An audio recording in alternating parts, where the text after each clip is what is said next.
Assalamualaikum warahmatullahi wabarakatuh.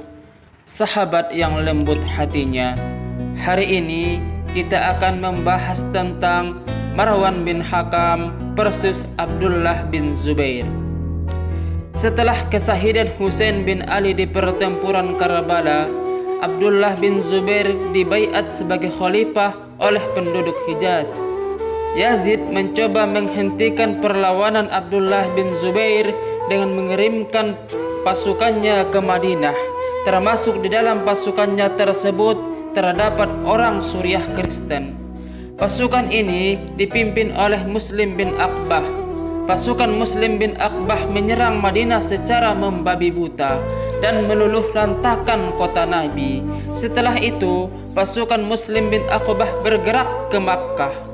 Dalam perjalanan menuju Makkah, Muslim bin Aqbah meninggal dunia dan tampuk komando pasukan diserahkan kepada Husain bin Numair. Sesampainya di Madinah, Abdullah bin Zubair bersembunyi di Masjidil Haram. Kemudian Husain bin Numair mengepung Masjidil Haram dan menghujaninya dengan katapel atau panah api. Ketika pengepungan sedang berlangsung, Yazid yang merupakan khalifah di Damaskus meninggal dunia secara mendadak di usia yang masih muda. Karena kematian Yazid, Husain bin Numair menghentikan pengepungan dan pulang ke Damaskus. Marwan bin Hakam yang konon pernah mabuk setelah beribadah menggantikan posisi Yazid sebagai khalifah di Damaskus.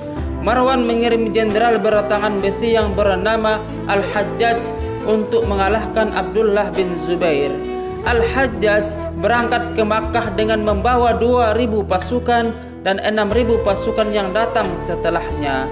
Total pasukan yang dikomandai Al-Hajjaj adalah 8.000 pasukan. Al-Hajjaj kemudian mengepung kota Makkah selama 6,5 bulan dan terus-menerus menembaki Makkah dengan ketapel api. Karena serangan ketapel Al-Hajjaj, Ka'bah pun terbakar dengan hebatnya. Tiba-tiba langit menggelegar dan kilat menyambar seolah melindungi Hajarul Aswad dari serangan api pasukan Al-Hajjaj. Al-Hajjaj meminta pasukannya untuk tidak mundur meski banyak yang ragu melihat langit seolah melindungi Ka'bah. Melihat betapa perkasanya pasukan Al-Hajjaj, sejumlah sahabat dan penduduk Makkah yang awalnya mendukung Abdullah bin Zubair mulai meninggalkannya.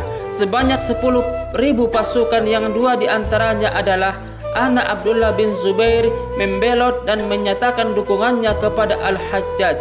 Dalam keadaan terdesak, Abdullah bin Zubair pergi menemui ibunya Asma bin Abu Bakar untuk meminta saran. Asma meminta Abdullah bin Zubair untuk terus bertahan dan melawan. Abdullah bin Zubair mencium kening ibunya yang sudah renta dan kembali ke medan perang. Abdullah bin Zubair bertempur dengan gigih hingga ia gugur di dalam Masjidil Haram. Kemudian kepala Abdullah bin Zubair dipenggal dan dikirim ke Damaskus, sedangkan tubuhnya disalib. Ketika akan menyalib tubuh Abdullah bin Zubair, pasukan Al-Hajjaj lantas berteriak mengumandangkan Allahu Akbar. Al-Hajjaj menyalib tubuh Abdullah bin Zubair selama 1 tahun dan seterusnya dikembalikan kepada ibunya Asma bin Abu Bakar. Asma menguburkan jenazah anaknya di rumah neneknya yang bernama Sofiyah.